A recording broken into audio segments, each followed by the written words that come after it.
Hello everybody. आज की चर्चा का विषय है कैन वी प्रिवेंट कैंसर। जैसा कि हम सभी जानते हैं कि न केवल भारत में बल्कि पूरे विश्व में कैंसर की वजह से मृत्यु का आंकड़ा बढ़ता जा रहा है and cancer is one of the leading causes of death. तो फरवरी 4 को वर्ल्ड कैंसर डे मनाया गया और इसमें union for international cancer control ने यह सुझाव दिया कि कैंसर के लिए जो मॉडिफाइबल रिस्क फैक्टर्स हैं जिनको प्रिवेंट किया जा सकता है उनको प्रिवेंट कैसे करें। तो किसी भी बीमारी के लिए जो रिस्क फैक्टर होते हैं वो कुछ तो होते हैं नॉन मॉडिफाइबल रिस्क फैक्टर्स। तो कैंसर के लिए यह है कि नॉन मॉडिफाइबल रिस्क फैक्टर्स में यह है कि एज, आपकी अधिक एज में कैंसर की संभावना अधिक रहती है, तो इसका तो आप कुछ कर नहीं सकते। जेनेटिक्स, फैमिली हिस्ट्री है कैंसर की, इसमें भी आप कुछ नहीं कर सकते। तो ये तो नॉन मॉडिफाइबल रिस्क फैक्टर्स हैं। लेकिन कुछ रिस्क फैक्टर्स ऐसे हैं जिनको हम मॉडिफाई कर सकते हैं। मॉडिफाइबल रिस्क फैक्टर्स क्या हैं? एक तो यह है कि smoking and use of tobacco products. Smoking और टोबैको कैंसर का एक मुख्य कारण के रूप में उभर के आया है और ये सभी जानते हैं, स्मोकर्स भी अच्छी तरह जानते हैं। और हमें यह भी जानना चाहिए कि passive smoking is also injurious, so we have to tell the smokers that your smoking is injurious to our health. तो स्मोकर्स जो है अपने आप को नुकसान नहीं पहुंचा रहे, वो अपनी पूरी फैमिली को, आसपास के लोगों को और जहाँ भी जो भी उनके साथ में बैठा हुआ है उनको भी पैसिव स्मोकिंग से नुकसान पहुंचा रहे हैं और कैंसर की तरफ ले जा रहे हैं। Smoking and use of tobacco products, हमारे यहाँ टोबैको प्रोडक्ट्स का बहुत ज़्यादा एडवर्टाइजमेंट हो रहा है और संसार में सबसे अधिक मुंह का कैंसर भारत में होता है। इसको रोका जा सकता है। Smoking and use of tobacco products, alcohol consumption, alcohol का भी बहुत एडवर्टाइजमेंट होता है।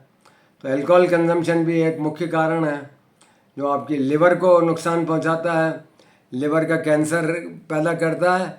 और हमारे स्मोकिंग और अल्कोहल कंजम्पशन ये एडिक्टिव हैं और हमारे माइक्रोबायोम को, गुड इंटेस्टाइनल बैक्टीरिया को नुकसान पहुंचाते हैं, जो कि गुड इंटेस्टाइनल बैक्टीरिया हमारे कैंसर प्रिवेंशन में, ओबेसिटी प्रिवेंशन में, इंसुलिन रेजिस्टेंस को कम करने में मदद करते हैं। तो स्मोकिंग और अल्कोहल कंजम्पशन को अवॉइड करना है। तीसरा मुख्य कारण है हाई बीएमआई, मतलब ओबेसिटी। ओबेसिटी, मोटापा, उसके मुख्य कारण क्या हैं? Sugary drinks, use of sugary drinks, और इसके अंदर sugary beverages, sugar sweetened juices, soda, juices, energy drinks, sports drinks. और इसके लिए हमें शुगरी ड्रिंक्स को अवॉइड करना है, इसमें कैलोरीज भी बहुत जाती है। और दूसरा कारण हाई बीएमआई का, ओबेसिटी का है अल्ट्रा प्रोसेस्ड फूड्स, जो कि अल्ट्रा प्रोसेस्ड फूड और शुगरी ड्रिंक्स दोनों ही पोटेंशियली एडिक्टिव हैं।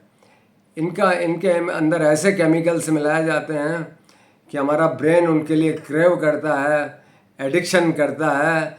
जब आपको क्रेविंग होती है तो आप जाके फ्रिज में से रात में एप्पल तो नहीं खाते, लेकिन आप चिप्स खाते हो, केक खाते हो और दूसरे अल्ट्रा प्रोसेस्ड फूड खाते हो। तो मतलब ये पोटेंशियली एडिक्टिव हैं। और तीसरा कारण है ओबेसिटी का sedentary habits, unhealthy lifestyle, lack of exercise and unhealthy food choices. तो ये 3 कारण हैं हाई बीएमआई के। तो high BMI, alcohol and smoking, इन तीनों से अगर बचा जाए, हम अपने वज़न को कंट्रोल में रखें, जीवन में फुर्ती लाएं, स्फूर्ति लाएं, ओबेसिटी से बचें, वेट को कंट्रोल करें, हेल्दी फूड लें, तो हमारे कैंसर की रिस्क कम हो जाती है। तो अब इसको कैसे करें? तो union for international cancer control ने 4 सुझाव दिए हैं जिसकी वजह से वो ये कहते हैं कि half of cancer deaths can be prevented. तो पहला तो उनका सुझाव है कि हमें इंक्रीज टैक्सेशन टोबैको और अल्कोहलिक बेवरेजेस पे और शुगर स्वीटन जो शुगर टैक्स हमें लगाना चाहिए, सोडा टैक्स लगाना चाहिए। यूके में शुगर टैक्स लगाने के बाद शुगर का कंजम्पशन बच्चों में और बड़ों में कम हुआ और ये देखा गया कि शुगरी ड्रिंक्स के कम इस्तेमाल से ओबेसिटी, डायबिटीज़ और मोटापे और हाई ब्लड प्रेशर की संभावना कम हुई है। दूसरा ये है कि हमें एडवर्टाइजमेंट पे बैन लगाना है, जो कि process food, ultra process food, tobacco, alcohol, इनके एडवर्टाइजमेंट पे बैन लगाना है।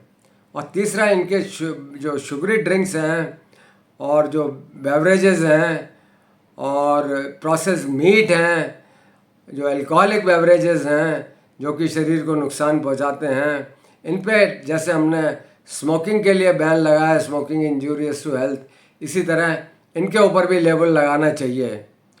और तीसरा ये है कि हमें extensive public education to improve the knowledge about the risk factors, जो कि आज हम कर रहे हैं।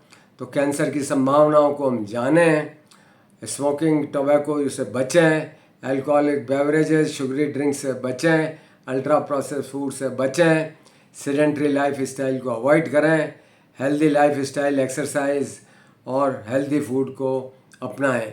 So wish U A cancer free life. Thank you.